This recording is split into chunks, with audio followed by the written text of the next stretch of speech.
Don't give me that voodoo, E.T., cosmic, Choompa Loompa bullshit. True Detective Season 4 has massive connections to the first season. Now, it has been confirmed that Travis Cole is the father of Rust Cole. And as we'll discuss later, we think the Mind and Salal are behind the illusions seen not only by the people of Ennis, but also the illusions of Carcosa that Rust Cole saw in Season 1. Welcome back, ScreenCrush. I'm Ryan Airy, and this is all of the Easter eggs, references, and little things you might have missed in True Detective Night Country Episode 3. We open with the flashback to Agent Navarro arresting Annie for protesting at the mine. But when she arrives, we see that Annie is assisting with a birth. And guys, there is so much imagery showcasing who Annie is as a character in this scene, contrasting her with the evil behind the mine, Salal, and beneath the ice. As we've discussed, the Spiral cult from Season 1 is back as though it never left. And this cult is notorious for its threats against the innocent, aka children. So seeing Annie bring a new life into the world is meant to show us that Annie is a life giver, a nurturer, whereas Salal, the mine, and their connection to the Spiral cult are all life takers. Annie being a life giver and nurturer fits perfectly with her efforts to preserve the life of the planet, her town, and its residents via her protest of the mine and its pollution. When the baby is delivered, it is silent, no crying. Now, Annie and her helpers are able to perform CPR and bring the child back to life. And this echoes Annie's willingness to fight. And even in this birth, she is fighting against the mine because, as we'll learn later, the mine is responsible for the many stillbirths occurring throughout Ennis. Did you know Aviat Carter's baby was stillborn today? And we should point out that the birth was a water birth, which means that life was brought into the world in the bad water that is contaminating every life in Ennis. Oh, hey person, that is one fancy timepiece you got there. You like it? Thanks, man. This is actually a watch called the Permian, and it's made from apple wood and antique silver. It's just an exquisite timepiece made by Holzkern, our sponsor for this video. Holzkern makes these fantastic, one-of-a-kind timepieces that are made with natural products. Now, Holzkern makes for a great gift because you cannot find these custom watches anywhere else, and the wood is FSC certified, so it does not come from deforestation. And everything they make is partially made from natural materials. They also sent me these sunglasses called the Badass 2. How do they look, Doug? Pretty bad butt, person. Thanks, man. Holzkern is a small, family-owned company based in Austria that has served over 1 million happy customers, and they have more than 1,000 unique designs on their website. So now, for a limited time, use our link in the description and use the discount code ScreenCrush15 to get 15% off your purchase. Plus, any order placed by February 11th is guaranteed to arrive by Valentine's Day. This is a great deal and a perfect, unique present for Valentine's Day. Now, back to True Detective. It was also a nice touch that the child's name was Grace. So the name Grace ties back to the symbolism of God and the battle between good and evil that is taking place. Grace can mean goodness and generosity, but can also be a sign of purity and bliss found through the light of God, a light that is absent in this long night casting darkness on Ennis. In the opening quote of the season, we were told that even God would not be present for the evils about to take place, for we do not know what beast the night dreams when its hours grow too long for even God to be awake. A quote that you'll remember is by a fictional character, Hildred Castaigne, a character from The King in Yellow. The King in Yellow, which would go on to inspire writers like H.P. Lovecraft and the cosmic horror genre that True Detective is a part of. And of course, True Detective has a Yellow King of its own that is worshipped by the Spiral cult. Now, we did a big deep dive into all this in our episode 1 breakdown, so be sure to check that out if you haven't already. Okay, so all season long, we have been hearing about this big fallout between Navarro and Danvers, and last week we heard it referred to as the Wheeler situation. And now we know what happened, and that Danvers is lying to Peter. Danvers tells Peter about how this Wheeler guy was brutally beating a woman, and they were called out there multiple times, but she never pressed charges, and there wasn't anything they could do to stop it. But they knew that one day they would find her dead by his hand. Now, this is very similar to the situation that Mike Ehrmantraut told Walter about in Breaking Bad. The moral of the story is, I chose a half measure when I should have gone all the way. As Danvers tells Peter about what went down, we see flashbacks, and in those flashbacks, we see that Wheeler was alive when Navarro and Danvers arrived. But Danvers tells Peter, Killed her, and he shot himself. They were both dead when we got there. He was fine.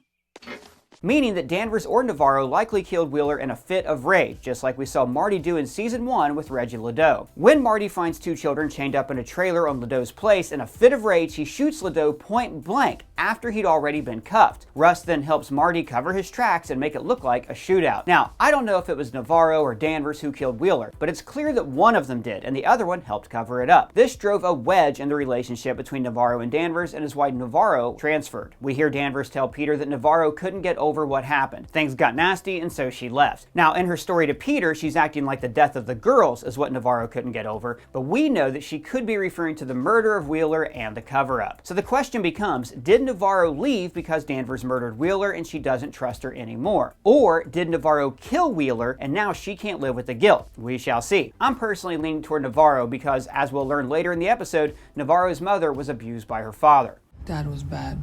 He drank. He hit her. So when Navarro's walking out on the ice, we see her throw this orange and then it eerily pops back up right at her feet. So as for what really happened here, did she really throw the orange? Did it really roll back? And if so, how? Who rolled it back? What the hell's going on? I mean, what the hell is going on? These all seem like important questions, and maybe they are. But as Danvers says, maybe we're asking the wrong questions. Instead of asking how the orange rolled back, I think we're supposed to ask why Navarro threw it in the first place. Oranges are often used as a symbol of fertility, tying back to the flashback scene where Navarro assisted Annie in the birth of Grace. Now, Navarro throwing the orange could be meant to represent Navarro trying to distance herself from the past that haunts her. And when the orange returns to her feet, we're supposed to see this as her inability to let go. So, in this pile of stuff from Clark's camper, we can see what looks like stuffed animal polar bears. Polar bears, of course, being a major part of this season. We've got the one-eyed polar bear lurking around town, and the one-eyed stuffed polar bear that belonged to Danvers' son. We've previously discussed the symbolism of polar bears and their connection to resilience and determination, which parallels characters like Annie, Danvers, and Navarro. And we've discussed how in native culture, one eye can represent the ability to see in the dark, which would be handy in a town plagued by darkness like Ennis, Alaska. An article by Jen Chaney over at Vulture pointed out that in season 3 of True Detective, there was a character with only one working eye that was aware of the children's abduction in that season, and also had a connection to the dolls that we saw in season 3. Dolls that, as we mentioned last week, look similar to the dolls hanging up in the camper. And here we can see a stuffed polar bear wearing a crown, a visual cue at the connection between the polar bear and the lurking Yellow King. Now, last week we learned that Clark had a spiral tattoo on his chest, and that the tattoo was given to him using a reference photo of Annie, who had the tattoo first. We learn in this episode that Annie got the tattoo because she was dreaming of it every night. She dreamt it. We're in high school.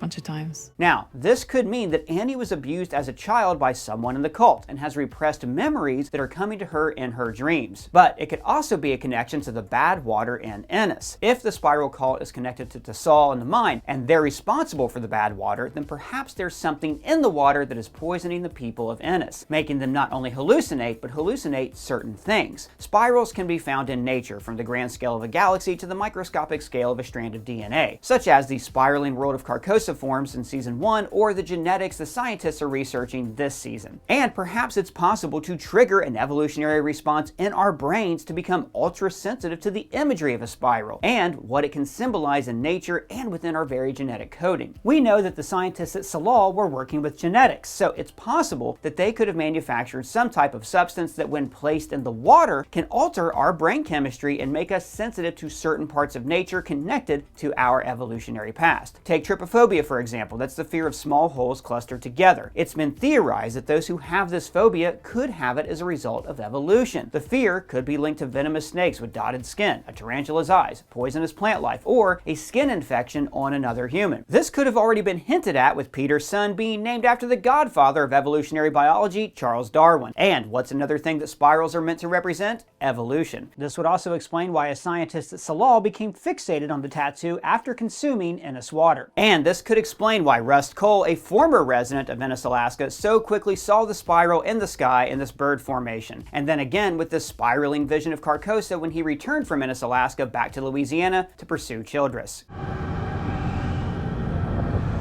Now, the reason I'm really digging into a scientific explanation here is because Lovecraftian cosmic horror is supposed to make you fear the mere suggestion of a supernatural presence being responsible for the events taking place. But True Detective is not meant to be a supernatural show. It is meant to give the suggestion of the supernatural. But as Danvers says here, there has to be a real explanation.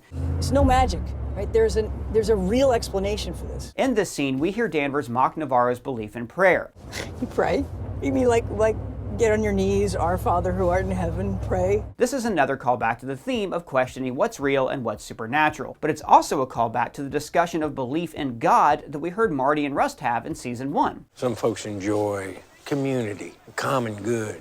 Yeah, well, if the common good's got to make up fairy tales, then it's not good for anybody. I also like how Navarro says she doesn't talk to God, but she listens. Once again, bringing in the question of what Navarro and other characters are actually hearing with their ears and what they're only hearing in their head. Navarro hearing the voice of God could be another suggestion that she's hearing things like her mother and her sister as a result of the bad water causing hallucinations. We hear Navarro say, "Don't you ever get this feeling like that sometimes you just want to just disappear, just walk out, never stop?" Navarro having this feeling could be suggesting that the scientists of Salal fell victim to the same intrusive hallucinations that caused them to walk out into the ice. So we've known there was something sketchy going on with Hank. He hid Annie's files and he hid his son when he went behind his back to pull those files. So when we learned this, You received a direct call about Annie Kay's and Raymond Clark's relationship, and you didn't report it? we think we can safely assume that Hank is involved with the spiral cult. Perhaps he's even being paid off by the big money interests of Salal and the mine. Next we hear Hank tell Danvers, "Maybe I ought to file a report on you for playing Mrs. Robinson with my kid." Now, this is a reference to the movie The Graduate, a film that featured an older woman romantically pursuing a younger man. But I think this was also a dig at Danvers' closeness with Peter, being an attempt to replace the void left by the death of her son. So, all season long, we've been talking about an evil that could exist beneath the ice, whether that be a supernatural evil or a very real evil like the mine and Salal. And, as we'll talk about a little later, at the end of the episode, we learned that Annie was below the ice. If anything happens,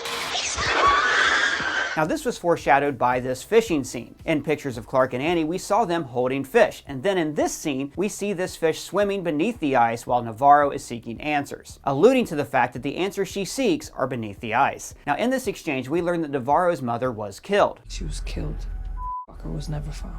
And that she never learned her native name. She never told me my Inupiaq name. That'll come back into play shortly when we discuss the theme of erasure on Native culture. At this protest against the mine, we see a girl wearing an eye patch, another callback to the one-eyed symbolism. But in the presence of this protest, it makes me wonder if this could be meant to symbolize turning a blind eye. Danvers and other authority figures have turned a blind eye to the pollution being caused by the mine that is resulting in stillborns throughout Ennis. This same blind eye could be responsible for the evil beneath the ice to continue to grow without any resistance from the town's protectors like Danvers and Navarro, resulting in young people like Annie and even Danvers' daughter turning to protesting as a last resort. Here we can see the protesters wearing black paint handprints on their faces while they protest the mine. Our merch designer Remy pointed out that this paint over the mouth is often used as a form of protest in Native cultures. Cases where Native women go missing are notoriously under-investigated, so the paint serves as a form of solidarity with those missing women. This handprint can also represent a refusal to be silenced by those in power. Here, when Danvers is putting away the turkey, we see her lean in as if she's hearing something coming from the freezer or the water dispenser. Another subtle hint that there's a connection to the ice, the bad water, the mine, Salal, the spiral, and Annie. When Leah gets home from the protest, Danvers is furious because she sees in Leah the same brutal fate as Annie. Danvers already has trauma from losing one child, and as Danvers stated earlier, she knows someone connected to the mine was likely involved in killing Annie. Now, Danvers is terrified that the same thing will happen to Leah and that she won't be able to protect her. But in this attempt to protect her, she is pushing Leah away. And by making her wipe off the paint, Leah will likely feel like this is her white cop stepmother, making her wipe away her native heritage that she feels disconnected from. And I also want to point out that right here on Leah's wall, we can see a single eye. Last episode, we talked about the single eye in the camper and on the forehead of this drawing, alluding to the all-seeing eye or the eye of God. So perhaps this is meant to suggest that God is watching over and protecting Leah. God in this scenario could be meant to represent Danvers in her attempts to protect Leah and bring down the spiral cult. Navarro is hearing stuff out on the ice. Now, as we've talked about before, this could be hallucinatory. Perhaps Navarro is even standing over a hot spot in the ice where the same toxicity in the water is brewing underneath and amplifying these hallucinations. In this vision, Navarro sees Danvers' son and the stuffed one-eyed polar bear.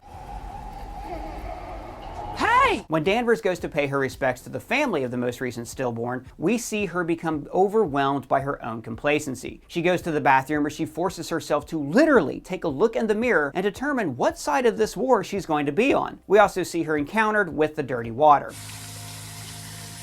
When Pryor's veterinarian friend inspects the scientists' bodies, he says that he thinks they were dead before they were frozen. I think they died before they froze. When questioned on this, he says that he's seen caribou die of plain fright, running and terrified. But I've seen caribous die of plain fright, running, terrified. And this is a direct callback to the opening scene of the season when we saw these caribou scream and then run in fear to their own death. Now this likely confirms that whatever caused those caribou to panic and run is the same thing that happened to the scientists. When Danvers and Navarro arrive at the camp looking for Oliver, we're met again by the same hunter from that opening scene with the caribou. Behind Oliver, we can see antlers, a callback to season 1 and the Spiral Cult. And then we get the brutal return of the surviving scientist. When he says, "I woke her." Navarro remembers hearing she's awake in her car when she encountered the polar bear in episode 1.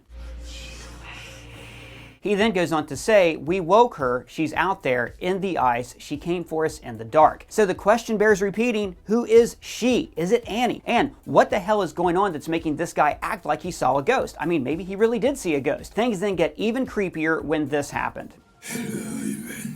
This scene was terrifying and had real Pet Cemetery vibes. Now, I'm very comfortable saying this is all happening in Navarro's head, so whether or not it's real is once again not the question. The question is, why is Navarro having these visions, and what do they mean? The episode ends with Peter cracking Annie's phone, and we see this video where Annie appears to be under the ice.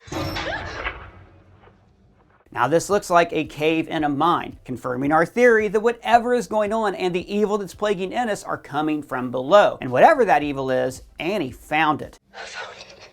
It's here. And in the ice here, we can see what looks like the spine of an animal. So maybe it's a fossil frozen in the ice. And this could be foreshadowing the ancient evil that is the Spiral Cult. In this season, we heard Rose say that the Spiral is older than Ennis and even older than the ice. And in season 1 of True Detective, we heard one of the cult leaders, Childress, say, My family's been here a long, long time. So guys, we are finally starting to connect some dots to what the hell is going on here, but we still got a long way to go, and we are so excited to be covering this series with you all. Big shout out to the writer of this video, Mr. Colton Ogburn. You can find our social links below, and if it's your first time here, please subscribe and smash that bell for alerts. For ScreenCrush, I'm Ryan Airy.